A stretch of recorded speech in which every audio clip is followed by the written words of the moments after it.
انسان اچھے لوگوں کا اپنا دوست بنائے۔ اللہ کے نبی نے کہا لا تصاحب الا مؤمن ولا یأکل طعامک الا تقی۔ کہا اللہ کے نبی نے کہ لا تصاحب الا مؤمن، اگر دوستی رکھنا ہو مومنوں سے دوستی رکھو، تصاحب الا مؤمن، مومنوں سے نیک لوگوں سے دوستی رکھو، ولا یأکل طعامک الا تقی، اور تمہارا کھانا صرف نیک اور متقی لوگ کھائیں۔ تو میرے بھائی یہ حدیث تعلیم دے رہی ہے کہ ہم اچھے لوگوں کے ساتھ دوست۔ السلام علیکم ورحمۃ اللہ وبرکاتہ۔ اشہد ان لا الہ الا اللہ وحدہ لا شریک لہ واشہد ان محمدا عبدہ ورسولہ، اما بعد۔ قال اللہ سبحانہ وتعالی والمؤمنون والمؤمنات بعضهم أولياء بعض يأمرون بالمعروف وينهون عن المنكر ويقيمون الصلاة ويؤتون الزكاة ويطيعون الله ورسوله أولئك سيرحمهم الله إن الله عزيز حكيم۔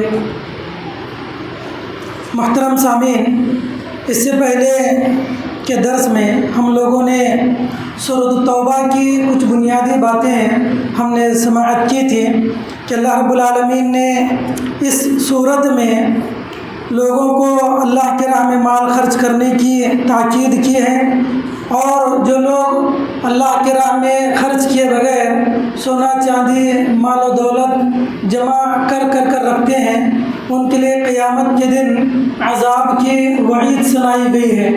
اسی طرح وہ کون لوگ ہیں جن میں مال تقسیم کیا جائے گا، ان کی فہرست بھی تقریباً 8 مصارف جن پر زکوٰۃ خرچ کیا جا سکتا ہے، اس چیز کو بھی جو ہے بتا دیا گیا تھا۔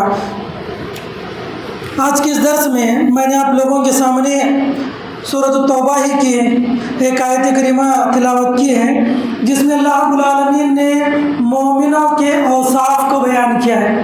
اس سے پہلے چند آیات پہلے منافقین کی عادات بیان کی گئی ہیں کہ وہ کیسے ان کا رویہ ہے، ایک دوسرے کے ساتھ ان کے کیا معاملات ہوتے ہیں، ان کا تذکرہ کیا گیا ہے۔ اب اس آیت کریمہ میں اللہ تعالیٰ فرماتے ہیں والمؤمنون والمؤمنات بعضهم اولیاء بعض، بے شک مومنین اور مومنات آپس میں ایک دوسرے کے دوست ہوتے ہیں۔ ولی کے معنی دوست جمع اولیاء، یہ لوگ مومن آپس میں ایک دوسرے کے لیے نرم اور ملائم ہوتے ہیں، سخت رویہ اختیار نہیں کرتے، بلکہ اشداء علی الکفار رحماء بینہم، کافروں کے ساتھ ان کا معاملہ سخت اور مومنوں کے ساتھ مسلمانوں کے ساتھ ان کا معاملہ بڑا نرم اور ملائم ہوتا ہے، یہ بتایا گیا ہے۔ تو اللہ نے فرمایا کہ مومنین آپس میں ایک دوسرے کے دوست ہوتے ہیں۔ ایک روایت میں آپ نے فرمایا یشد بعضہ بعضا، آپ نے اپنے ہاتھ کی انگلیوں کو دوسرے ہاتھ میں ڈال کر بتایا کہ مسلمان مومن ایک دوسرے کے لیے مضبوطی کا باعث بنتے ہیں۔ جس طرح ایک دیوار سیسا پلائی ہوئی دیوار مضبوط ہوتی ہے، ویسے مومنوں کا مسلمانوں کا معاملہ ہوتا ہے۔ جب کسی ایک مسلمان کو تکلیف ہو تو دوسرے مسلمان اس درد کی تکلیف کو اپنے سینے میں محسوس کرتے ہیں۔ اس کا جو ہے حدیث میں آپ علیہ الصلوۃ والسلام نے ذکر فرمایا ہے۔ تو میرے بھائیوں، مومنین کو آپس میں محبت سے، نرمی سے اور ایک دوسرے کے ساتھ جو ہے خیر کا معاملہ کرنا چاہیے۔ اللہ کے نبی نے فرمایا یہ ایک جسم کی طرح ہے، جسم کے ایک حصے کو جب تکلیف ہوتی ہے تو تداعى له سائر الجسد بالسهر والحمى، اللہ کے نبی کہتے ہیں پورا جسم جو ہے کراہنے لگتا ہے۔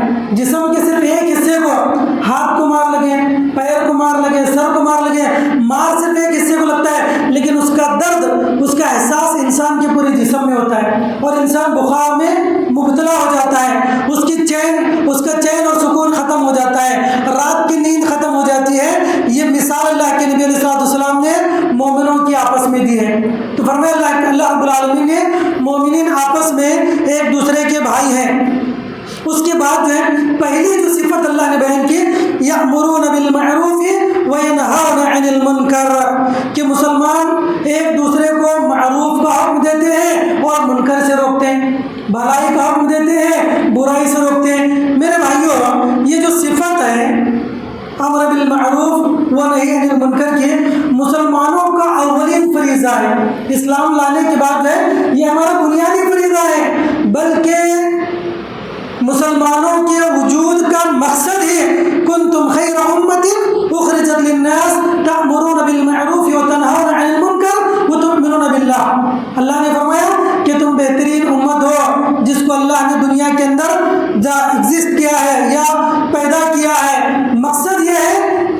مسلمان دوسروں کو دعوت کا حکم دیتے ہیں، برائی سے روکتے ہیں اور خیر کی تعلیم دیتے ہیں، یہ ہمارا بنیادی مقصد ہونا چاہیے۔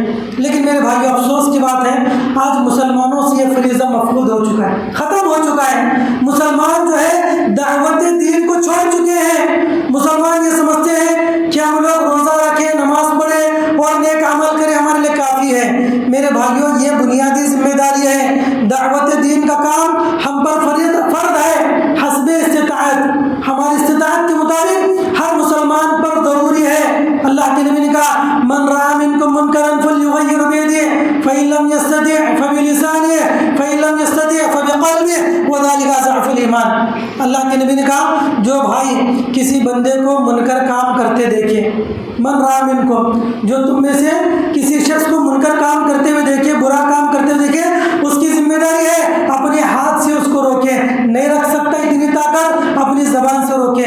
زبان سے روکنے کی بھی طاقت نہیں ہے، کم از کم اپنی دل میں اس کو برا جانے اور اس بندے سے کنارہ کشی اختیار کر لے، اس سے ڈسٹینس بنائے رکھے، دوری بنائے رکھے، تاکہ اس کو احساس ہو کہ میرے اس گناہ میں مبتلا ہونے کی وجہ سے بندہ مجھ سے ناراض ہے۔ لیکن آج یہ آخری جو درجہ ہے ایمان کا، وہ بھی ہم سے رخصت ہو چکا ہے۔ کتنے ایسے لوگ ہیں جو صبح شام کے گنہگار ہیں، بدکار ہیں، سیاہکار ہیں، پھر بھی ان کے ساتھ ہمارا اٹھنا بیٹھنا، کھانا پینا، ہر چیز جو ان کے ساتھ ہماری ہے۔ تو میرے بھائیو، ہماری ایمانی حمیت کہاں ہے؟ ہماری مسلکی غیرت کہاں ہے؟ اللہ کے نبی نے کہا جو بھی دیکھنے کے بعد نہ روکے، آخری درجہ یہ کہ اس کو برا جان کر اس سے ہٹے۔ بنی اسرائیل پر جو لعنت کی گئی تھی، اس کی بنیادی وجہ یہ تھی کہ وہ لوگ جو ہے ایک دن کہتے کسی قوم سے کہ تم یہ کام نہ کرو، پھر دوسرے دن ان یکون اکیلہ و شریبہ و قاعدہ، دوسرے دن اس کے ساتھ کھانا پینا بیٹھنا اٹھنا سب اس کا ہوا کرتا، تو اللہ نے ان کے اوپر لعنت کی۔ تو میرے بھائیوں، اسلام یہ کہتا ہے کہ انسان دعوت کا کام کرے، لوگوں کو بھلائی کا حکم دے اور برائی سے روکے۔ اگر کوئی برائی سے باز نہ آتا ہو، اس کی دوستی کو ختم کر دے، اس سے بائیکاٹ کر لے، انسان اچھے لوگوں کا اپنا دوست بنائے۔ اللہ کے نبی نے کہا لا تصاحب الا مؤمن ولا يأكل طعامك الا تقي۔ کہا اللہ کے نبی نے کہ لا تصاحب الا مؤمن، اگر دوستی رکھنا ہو مومنوں سے دوستی رکھو، تصاحب الا مؤمن، مومنوں سے، نیک لوگوں سے دوستی رکھو، ولا يأكل طعامك الا تقي، اور تمہارا کھانا صرف نیک اور متقی لوگ کھائیں۔ تو میرے بھائی، یہ حدیث تعلیم دے رہی ہے کہ ہم اچھے لوگوں کے ساتھ دوستی رکھیں، برے لوگوں کے ساتھ دوستی نہ رکھیں، اس لیے کہ برے انسان کی برائی ہمارے اندر آ جائے گی۔ یہ یقیناً یہ دوستی کا اثر ہوتا ہے، جو اچھے لوگوں کے ساتھ رہیں گے اچھے بنیں گے، برے لوگوں کے ساتھ رہیں گے برے بنیں گے۔ اس کے تعلق سے بہت ساری حدیث ہیں کہ خوشبو، جو انسان کسی خوشبو بیچنے والے کے پاس رہے، عطر فروش کے پاس رہے، اس کو خوشبو ملتی ہے۔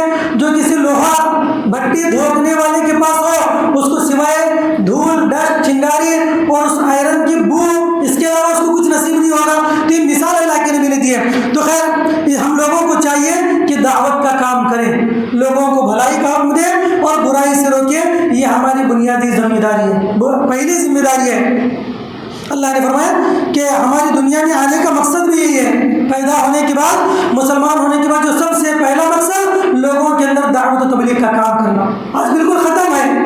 آج لوگ کہتے ہیں ماحول صحیح نہیں ہے، حکومت مخالف ہے، لوگ کیا کہیں گے۔ میرے بھائی صحیح بات ہے، اگرچہ کہ حکومت مخالف ہے، لیکن جہاں کہیں ہمیں ایسا اسکوپ ملے، ایسا مقام ملے جہاں ہم دعوت کا کام کر سکتے ہیں، ہرگز ہمیں وہاں پیچھے نہیں ہونا چاہیے۔ یا ایٹ لیسٹ جو مختصر لوگ ہیں جو دعوتی کام کر رہے ہیں، ان کو ہر اعتبار سے سپورٹ کریں، یہ بھی دعوت کرنے کے مترادف ہے، یہ ان کا تعاون کریں، ان کا کسی بھی اعتبار سے سپورٹ کریں، یہ ضروری ہے۔ یا سوشل میڈیا کے ذریعے ہزاروں لاکھوں لوگ سوشل میڈیا استعمال کر رہے ہیں، روزانہ صرف ایک حدیث اسلام کے محاسن پر، اسلام کی اچھائیوں پر ایک حدیث پوسٹ کریں، سوشل میڈیا پر پڑھنے والے پڑھ لیں گے۔ کتنے ایسے لوگ ہیں ہر مسلمان دوست کے فرینڈ سرکل میں، بہت سارے غیر مسلم ہیں، وہ لوگ پڑھ لیں گے، ممکن ہے پڑھتے پڑھتے ان کو ہدایت مل جائے، یا اسلام کے خلاف جو دشمنی ہے وہ ان کی ختم ہو جائے، یا اسلام کے خلاف جو مس انڈرسٹینڈنگ ہے یا مس کنسیپشن ان کے پاس ہے وہ تمام چیزیں ختم ہوں گی۔ تو بنیادی ضرورت یہ ہے کہ ہم دعوت کا کام کریں۔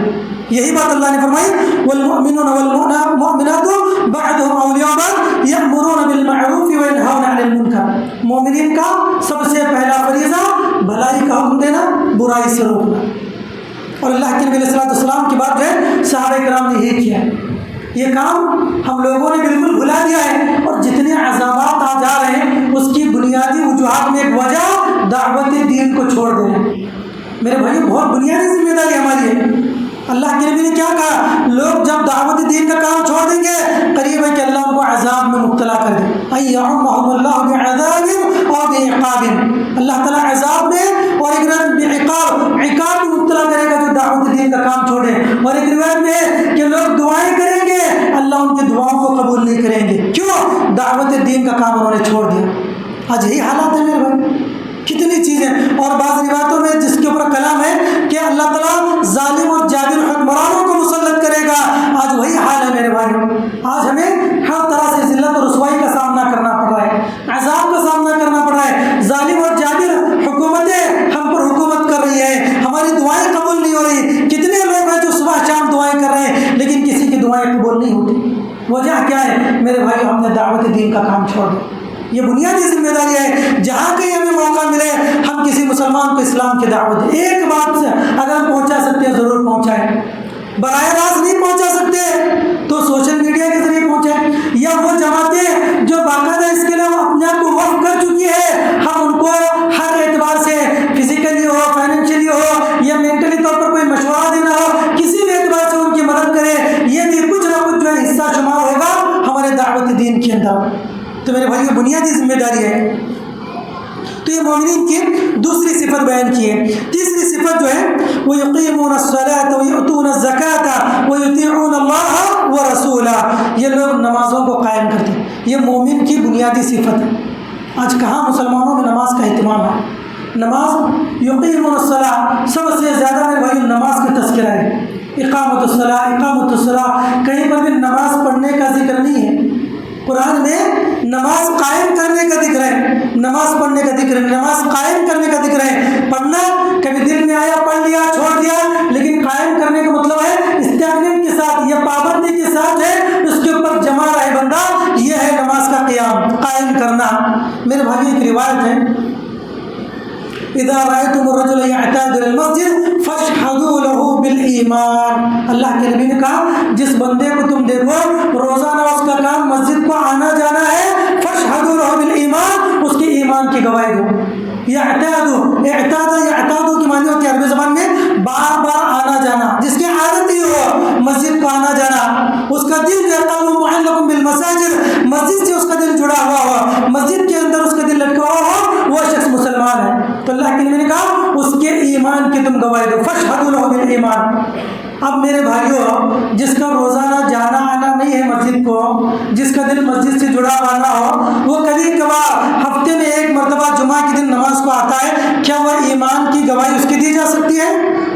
ہرگز نہیں دی جا سکتی. اس حدیث کی روشنی میں تو کم از کم جو ہے ہم اس کو مسلمان مومن نہیں کہہ سکتے. کامل ایمان اس کے اندر نہیں ہے, بلکہ اگر وہ جان بوجھ کر چھوڑ رہا ہے تو بلکہ کفر کے درجے کو بندہ پہنچ رہا ہے. ہر دن 5 وقت کی نمازی 5 وقت کی پابندی ہر مسلمان پر فرض ہے. تو یہ بات بھائی اللہ رب العالمین نے فرمایا کہ مومنین وہ ہیں جو ایک دوسرے کے دوست ہوتے ہیں اور ایک دوسرے پر دعوت و تبلیغ کا کام کرتے ہیں اور خود نماز قائم کرتے ہیں. دیکھیے کچھ لوگ ایسے ہیں نوجوان دعوت و تبلیغ کا کام تو کرتے ہیں لیکن خود جو ہے دیندار نہیں ہے. کچھ جماعت اور جماعت کی کاموں میں بہت آگے ہوتے ہیں لیکن ان کی حالت یہ ہے کہ خود نماز کے پابند نہیں. کئی دن گزر جاتے ہیں, بلکہ افسوس کئی ہفتے گزر جاتے ہیں نماز فجر جو ہے جماعت کے ساتھ نہیں پڑھتے. بڑے افسوس کی بات ہے. کتنے ایسے نوجوان ہیں اور جماعت اور جماعت کے کاموں میں مصروف ہے لیکن نماز جو ہے عام دنوں کی بات نہیں کر رہا ہوں, رمضان میں تو خیر بہت سارے لوگ پڑھ لیتے ہیں لیکن سال بھر کے اندر کئی دن ایسے گزر جاتے ہیں, 1 ہفتہ 2 ہفتہ گزر جاتے ہیں لیکن نماز فجر و جماعت سے نہیں پڑھتے. کس منہ سے وہ لے کر جو ہے جمعہ کے دن حاضر ہوتے ہیں, کس منہ سے دعوت تبلیغ کا کام کر رہے ہیں؟ میرے بھائیو ایک پہلی چیز یہ ہے کہ انسان جو ہے خود دین کا پابند بنے. اچھا دیکھیے بخاری کی روایت ہے, اللہ کے نبی علیہ السلام نے فرمایا یجاء بالرجل یوم القیامۃ فیلقى فی النار فتندلق اقدامه فیدور بها فی النار کما یدور الحمار بالرحاء. اور کما قال علیہ السلام کہتے ہیں کہ قیامت کے دن ایک شخص کو لایا جائے گا اور اس کو جہنم میں ڈال دیا جائے گا. فتندلق اقدامه, اس کی انتڑیاں باہر نکل آئیں گی, اس کی انتڑیوں کو لے کر جو ہے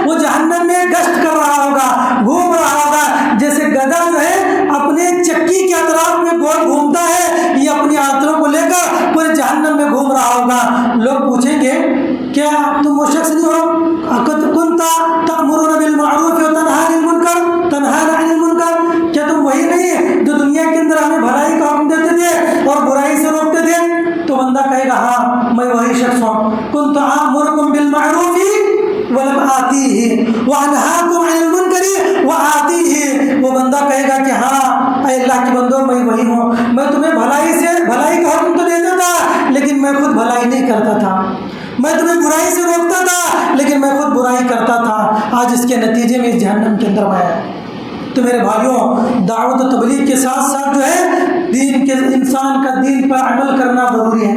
أَتَأْمُرُونَ النَّاسَ بِالْبِرِّ وَتَنْسَوْنَ أَنفُسَكُمْ وَأَنْتُمْ تَتْلُونَ الْكِتَابَ أَفَلَا تَعْقِلُونَ، اللہ نے فرمایا کہ تم لوگوں کو تو بھلائی کا حکم دیتے ہو اور برائی سے روکتے ہو اور اپنے نفسوں کو بھول جاتے ہو، کیا تمہیں عقل نہیں ہے؟ یعنی بیوقوفی کی بات ہے کہ انسان دعوت و تبلیغ کا کام تو کرے لیکن خود جو ہے فرائض کے اندر پیچھے آئے۔ ہاں اگر کوئی نوافل میں کوئی جو ہے اتنا محتاط نہیں ہے پھر بھی وہ دعوت کا کام کرے، ممکن ہے اس دعوت کے کام کی برکت سے اللہ اس کو پابند بنا دے، یہ ممکن ہے۔ لیکن میرے بھائیوں، انسان کو جو ہے فرائض کا اہتمام کرنا چاہیے، یہ بنیادی ذمہ داری ہم سب کی۔ تو یہ جو ہے مسلمانوں کی تیسری جو ہے مومنات کی تیسری صفت اللہ رب العالمین نے بیان کی کہ وہ نمازوں کو قائم کرتے ہیں، وہ یؤتون الزکاۃ، زکوٰۃ ادا کرتے ہیں۔ زکوٰۃ کی ادائیگی ہر مومن کے لیے ضروری ہے، اس میں حیلے بہانے کرنا یہ مومن کی شان نہیں ہے۔ اسی طرح وَيُطِيعُونَ اللَّهَ وَرَسُولَهُ، ہر معاملے میں اللہ اور اس کے رسول کی اطاعت کرنا یہ مومنین کی علامت ہے۔ اچھا، بندے جب یہ سب کام کریں گے فائدہ کیا ہوگا؟ اللہ فرماتے ہیں اولئک سیرحمہم اللہ ان اللہ عزیز حکیم، یہ وہ اللہ والے ہیں، یہ وہ اللہ کے بندے ہیں جن کے اوپر عن قریب اللہ رب العالمین رحم فرمائے گا۔ اللہ کی خصوصی رحمت ان لوگوں کو ملے گی جو ان صفات کے حامل ہوں گے۔ بے شک اللہ رب العالمین جو ہے بہت ہی غالب اور حکمت والا ہے۔ اس کے بعد جو اللہ رب العالمین نے انہی مومنین سے وعدہ کیا، کہا وعد اللہ المؤمنین والمؤمنات جنات تجری من تحت الانہار خالدین فیہا ومساکن طیبہ فی جنات عدن۔ اللہ نے فرمایا اللہ تعالیٰ وعدہ کر رہا ہے، وعد اللہ المؤمنین، اور دیکھیے اللہ کا وعدہ جو ہے ہمیشہ سچا ہوتا ہے، اللہ کا وعدہ کبھی جھوٹا نہیں ہوتا، اور اللہ نے جس چیز کا وعدہ کیا وہ سامنے والے کو چیز مل کر رہے گی۔ دنیا والے ہزار وعدے کرتے ہیں لیکن بھول جاتے ہیں، پلٹ جاتے ہیں اپنے وعدے سے، لیکن اللہ کا وعدہ جو ہے ہمیشہ سچ ہوتا ہے۔ تو اللہ نے وعدہ کیا کہ مومنین اور مومنات کے لیے جنات تجری من تحت الانہار، اللہ نے ایسے باغات، ایسی جنتیں رکھی ہیں جن کے نیچے سے نہریں بہتی ہوں گی، اور اس میں وہ لوگ رہیں گے خالدین فیہا، ہمیشہ ہمیشہ۔ خالدین کے معنی ہمیشہ، جس کا کوئی اینڈ لیس، جس کا کوئی اینڈ نہیں ہے، ایٹرنل لائف، ہمیشہ والی لائف جو ہے ان لوگوں کو وہاں ملے گی خالدین فیہا۔ اور اتنا ہی نہیں، وہ مساکن طیبہ، بڑے بڑے عالیشان جو ہے بنگلوں ان کو وہاں پر ملیں گے۔ مساکن طیبہ، بڑے عمدہ بالا خانے، بڑی بڑی بلڈنگیں، ایسا ہوگا ٹرانسپیرنٹ کہ انسان اگر اندر سے کچھ دیکھنا چاہے باہر تو دیکھ سکتا ہے لیکن باہر والے اندر کو دیکھ نہ سکیں۔ تو بڑے بڑے بالا خانے جو ہے اللہ رب العالمین عطا کریں گے، مساکن طیبہ، اور کس میں دیں گے؟ صرف جنت میں نہیں، فی جنات عدن، جنت عدن میں دیں گے۔ اللہ اکبر۔ میرے بھائی، جنت عدن کے بارے میں آتا ہے یہ ایسی جنت ہے جس کو اللہ نے اپنے ہاتھ سے بنایا ہے۔ صرف تین چیزیں ایسی ہیں جن کو اللہ نے اپنے ہاتھ سے بنایا، ان میں ایک جو ہے حضرت آدم علیہ السلام، ایک جنت عدن ہے، اور تیسرا تورات کا نسخہ ہے جس کو اللہ نے اپنی ہینڈ رائٹنگ سے دیا تھا لکھ کر۔ تو جو ہے یہ تین چیزیں بڑی فضیلت والی بات ہے کہ جنت عدن میں اللہ رب العالمین ان لوگوں کو مقام دیں گے جن کی صفت بیان کی گئی کہ جو لوگ مومنوں کے ساتھ نرم ہوں گے، دعوت و تبلیغ کا کام کریں گے، نماز کا اہتمام کریں گے، زکوٰۃ کی ادائیگی کریں گے، اللہ اور اس کے رسول کی اطاعت کریں گے، ایسے لوگوں پر اللہ کا رحم بھی ہوگا، اور پلس یہ تمام جو نعمتیں آخر کی ہیں یہ تمام چیزیں ملیں گی۔ اور میرے بھائی، سب سے بڑی چیز کیا ہے؟ سب سے بڑی چیز وَرِضْوَانٌ مِّنَ اللَّهِ أَكْبَرُ، اللہ کی رضامندی ان کو ملے گی۔ وَرِضْوَانٌ مِّنَ اللَّهِ أَكْبَرُ، اللہ کی طرف سے رضامندی مل جانا، من اللہ اکبر نے، اللہ نے خود اکبر کہا اس کو، یعنی سب سے بڑی دولت ہے، سب سے بڑی نعمت ہے۔ ذَلِكَ هُوَ الْفَوْزُ الْعَظِيمُ، اور یہ بہت بڑی کامیابی ہے۔ دیکھیے ایک روایت ہے، غالباً مسلم شریف کی روایت، جب جنتی لوگ جنت میں جائیں گے تو آپ جنتیوں سے اللہ رب العالمین پوچھے گا، یقول اللہ سبحانہ وتعالی لأہل الجنہ ارضیتم، اے لوگوں، اے جنتیوں کہ تم راضی ہو؟ تو جنتی کہیں گے لبیک و سعدیک، کہ اے اللہ ہم حاضر ہیں، اے اللہ ہم راضی ہیں، کیوں راضی نہ ہو؟ بے شک تو نے ہمیں جنت عطا کی، جنت کی نعمتیں عطا کی، اس سے بڑھ کر اور کیا چاہیے؟ تو اللہ تعالیٰ کہیں گے کہ میں اس سے بڑھ کر ایک اور نعمت دینا چاہتا ہوں۔ تو بندے کہیں گے اللہ وہ کیا نعمت ہے؟ اللہ تعالیٰ کہیں گے کہ تم میری زیارت کر لو۔ اللہ تعالیٰ جنت میں اپنی زیارت کرائیں گے، اللہ تعالیٰ اپنی مومنین کو زیارت کرائیں گے، مومنین بہت خوش ہوں گے اللہ کا دیدار کر کر، اللہ کی زیارت کر کر، اللہ کو دیکھ کر بڑی دلی مسرت تم کو حاصل ہوگی۔ پھر اس کے بعد اللہ تعالیٰ پھر بندوں سے پوچھے گا ارضیتم، کیا تم راضی ہو، کیا تم خوش ہو؟ بندے کہیں گے اے اللہ ہم کیوں راضی نہ ہو؟ تو نے ہمیں جنتیں دی، جنت کی آشائش اور رحمتیں دی، پھر اس اے اللہ تو نے ہمیں اپنا دیدار بھی کرا دیا، اپنی زیارت بھی نصیب کی، اے اللہ ہم کیوں راضی نہ ہو؟ پھر اللہ تعالیٰ کہے گا کیا میں اس سے بڑی نعمت عطا نہ کروں؟ تو بندے کہیں گے اللہ عطا کر دے۔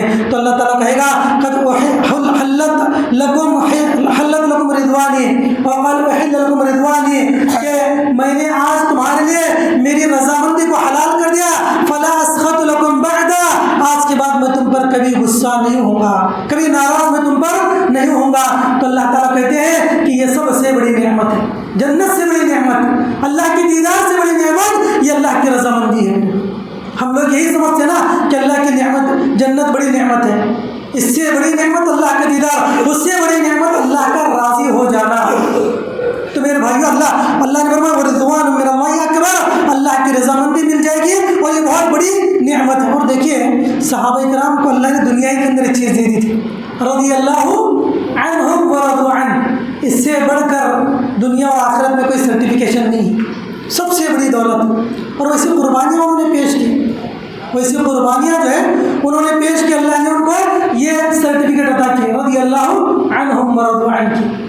تو میرے بھائیو اس چیز کو جو اللہ رب العالمین نے یہاں پر سورۃ توبہ کے اندر ذکر کیا ہے۔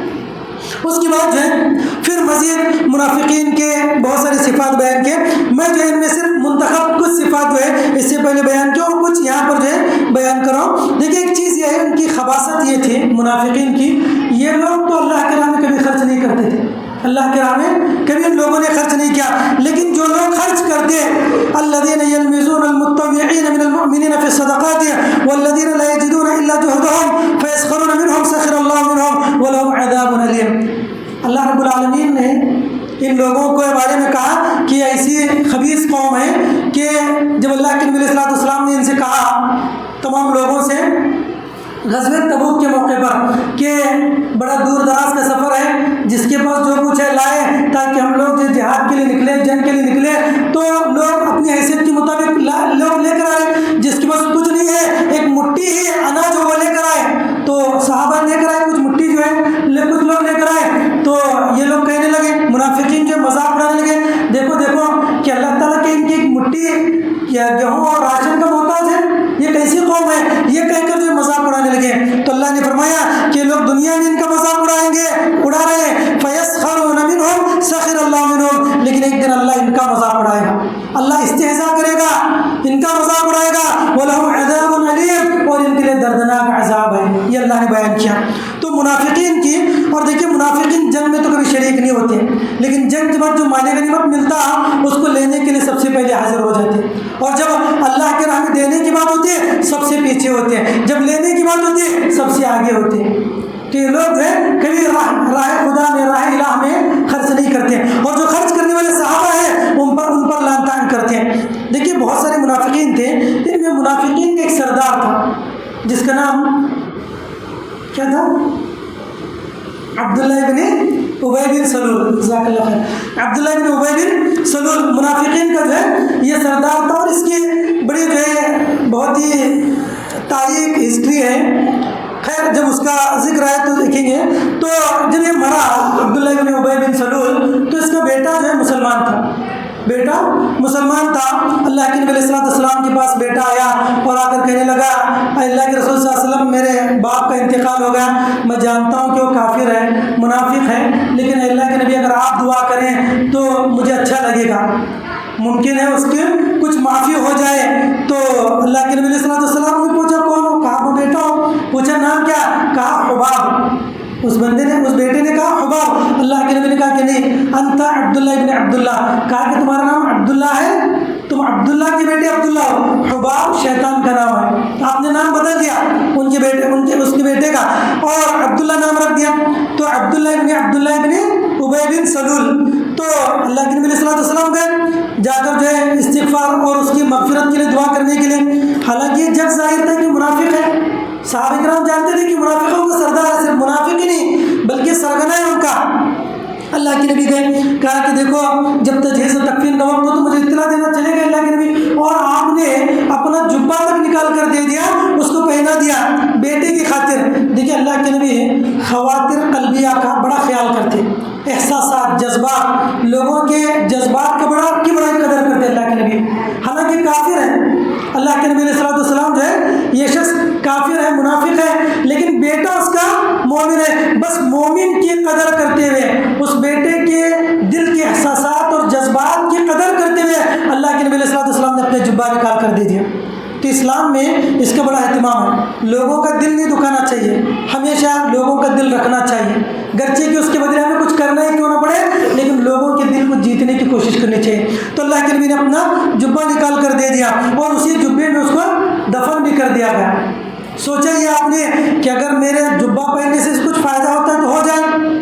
اور ایک بات یہ بھی بتائی جاتی ہے کہ اس کا عبداللہ بن ابی بن سلول کا مسلمانوں پر ایک احسان تھا، جب بدر کے قیدیوں کو لایا گیا تھا اس وقت عباس رضی اللہ عنہ جو اللہ کے نبی کے چچا تھے بھی مسلمان نہیں تھے، تو وہ جب قیدیوں کے اندر آئے تھے تو ان کے پاس جبہ نہیں تھا، پھٹا پرانا تھا، تو اس وقت عبداللہ بن ابی بن سلول نے اپنا جبہ دیا تھا، تو وہ ایک احسان تھا، اللہ نے اس احسان کو چکا دیا، اللہ کے نبی نے اس احسان کو دنیا کے اندر چکا دیا تاکہ کوئی احسان باقی نہ رہے۔ اللہ کے نبی نے اپنا جبہ جو ہے نکال کر دے دیا اور مغفرت کی دعا کرنے لگے، تو اللہ نے آسمان سے آیت نازل کی، استغفر لهم او لا تستغفر لهم ان تستغفر لهم 70 مرة فلن يغفر الله لهم، کہا اللہ نے اگر تم اس کے لیے استغفار کرو یا نہ کرو یہ دونوں برابر ہے، اگر تم 70 مرتبہ اس کے لیے مغفرت طلب کرو گے فلن يغفر الله له، ہرگز اللہ تعالیٰ اس کی بخشش کرنے والا نہیں۔ اللہ نے کہا فلن یغفر اللہ، لن جو ہے کسی چیز کی نفی کے لیے انفیسس کرنے کے لیے آتا ہے کہ ہرگز یہ کام نہیں ہوگا، فلن یغفر اللہ لهم، اللہ ہرگز اس کو معاف نہیں کرے گا، تم چاہے 70 مرتبہ بھی مغفرت طلب کرو تو اللہ اس کو معاف نہیں کرے گا۔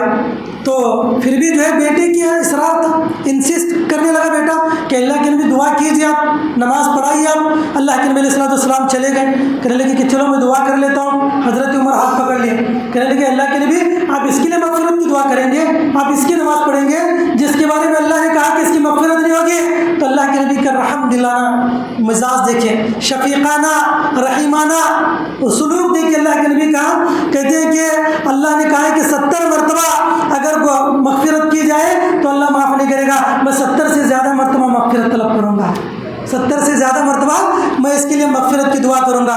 تو پھر حضرت عمر بن خطاب گئے، اللہ کے نبی علیہ السلام گئے تو آپ نے نماز جنازہ پڑھی، بعض روایتوں میں آپ نے نماز جنازہ پڑھی اور بعض روایتوں میں کہ اللہ کے نبی پڑھ رہے تھے حضرت عمر نے کھینچ لیا، تو دونوں روایتیں ملتی ہیں۔ تو خیر اللہ کے نبی علیہ السلام جب چلے گئے تو پھر اس کے بعد حضرت عمر نے پھر روکا، اے اللہ کے نبی آپ کیوں نماز جنازہ پڑھ رہے ہیں؟ تو پھر اللہ نے آسمان سے آیت نازل کی، پہلے تو جو ہے ایک مبہم انداز میں کہا گیا تھا، بالکل مسئلے کوئی تصریح نہیں ہے، ایکسپلیسٹی اس کے اندر نہیں ہے، وضاحت اس کے اندر نہیں ہے، تو اس کے بعد وضاحت کے ساتھ اللہ نے آیت نازل کی، فرمایا وَلَا تُصَلِّ عَلَىٰ أَحَدٍ مِّنْهُمْ مَاتَ أَبَدًا وَلَا تَقُمْ عَلَىٰ قَبْرِهِ، اللہ نے فرمایا کہ جب ان میں سے کوئی خبیث، ان میں سے کوئی شخص مر جائے تم جو ہے وَلَا تُصَلِّ عَلَىٰ أَحَدٍ، ان میں سے کسی کی نماز جنازہ نہ پڑھنا۔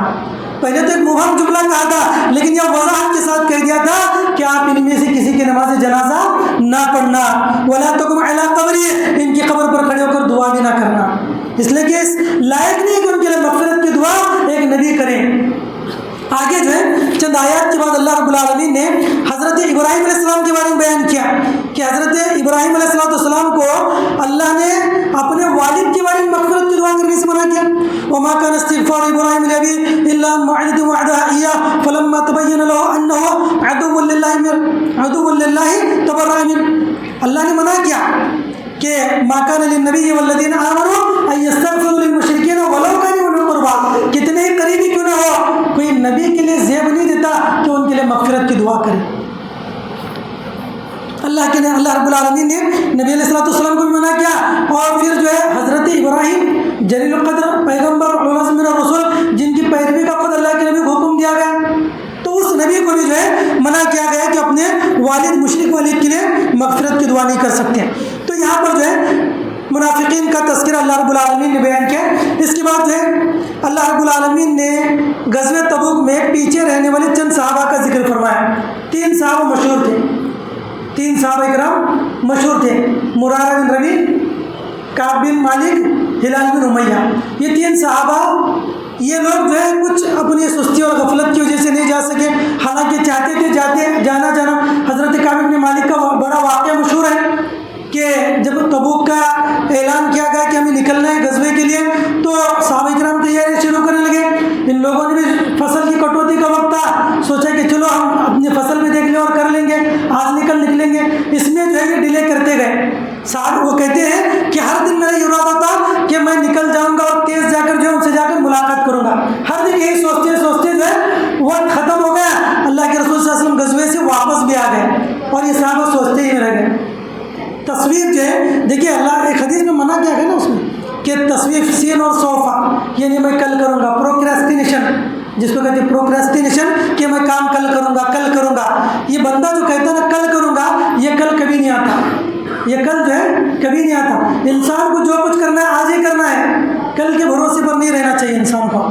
تو صحابہ رسول کہنے لگے کہ میں جو ہے کل کروں گا، لیکن وہ نہیں نکل سکے، یہاں تک کہ پھر واپس آئے تو ان کے اوپر جو ہے تمام منافقین نے آ کر جھوٹی قسمیں کھائیں۔ تمام منافقین نے جھوٹی قسمیں کھائی، ہمارے لیے یہ پریشانی تھی، یہ عذر تھا۔ تو اللہ رب العالمین تو جانتے تھے ان کی حرکتوں کو، اللہ نے آیتیں نازل کی ان کے بارے میں۔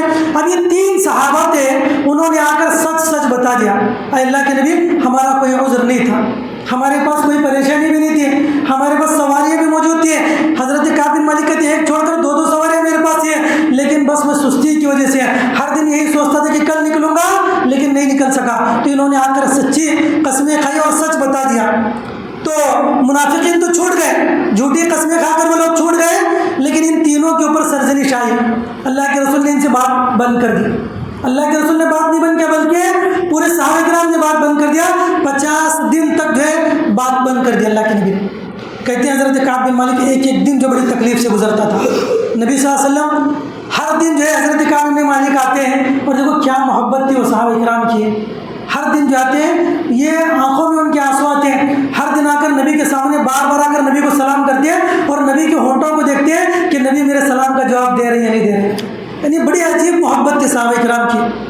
تو کہتی ہے زندگی کے بڑے سخت دن گزرے ان کے اوپر، 50 دن، کیونکہ نبی انہوں نے ان سے بات کرنا چھوڑ دیا، اللہ کے نبی نے بات کرنا چھوڑ دیا ان سے، صحابہ کرام نے گفتگو کرنا چھوڑ دیا۔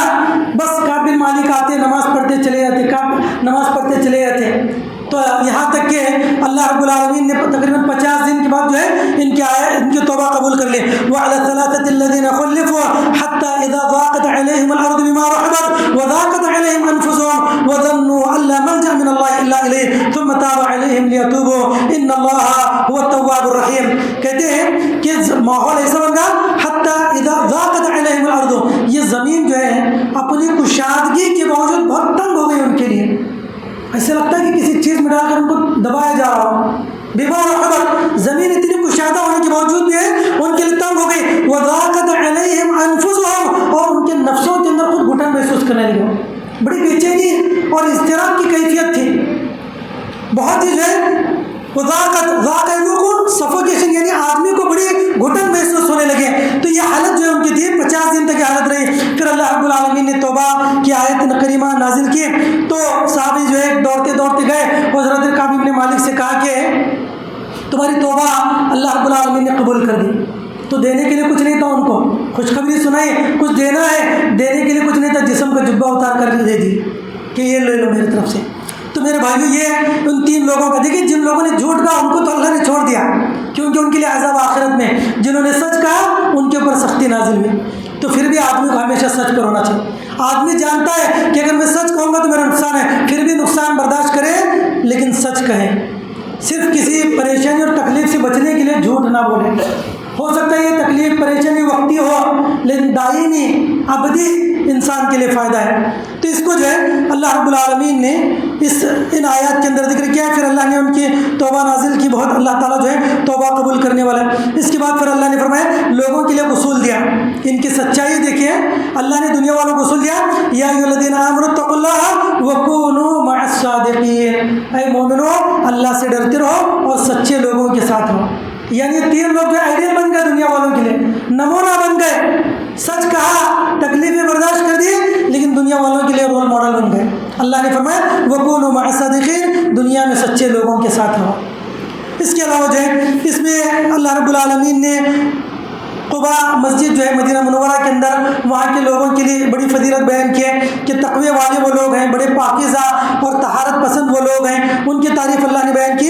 اور وہیں پر ایک مسجد زرار بنائی گئی تھی مدینہ میں، ایک مسجد زرار کے معنی ہوتے نقصان پہنچانا۔ ان کا مقصد یہ جو ہے زرار و کفر و تفریقا بین المؤمنین، ان کا مقصد اس مسجد کے ذریعے ہے لوگوں کو نقصان پہنچانا، لوگوں کو کفر کی دعوت دینا، تفریقا بین المؤمنین، مومنوں میں پھوٹ ڈالنا، یہ ان کا مقصد تھا۔ اس لیے انہوں نے مسجد بنائی اور اللہ کے نبی کو دعوت دی کہ آؤ آپ نماز پڑھیں۔ اللہ کے نبی کو پتہ نہیں تھا، آپ نے کہا غزوہ تبوک سے واپس آنے کے بعد جو ہے میں نماز پڑھوں گا، لیکن اس سے پہلے اللہ نے آیت نازل کی کہ یہ جو ہے مسجد انہوں نے بنائی ہے یہ تقوی کی بنیاد پر نہیں ہے، یہ لوگوں کے اندر پھوٹ ڈالنے کے لیے، نقصان پہنچانے کے لیے اور کفر کو پروموٹ کرنے کے لیے یہ مسجد بنائی گئی ہے۔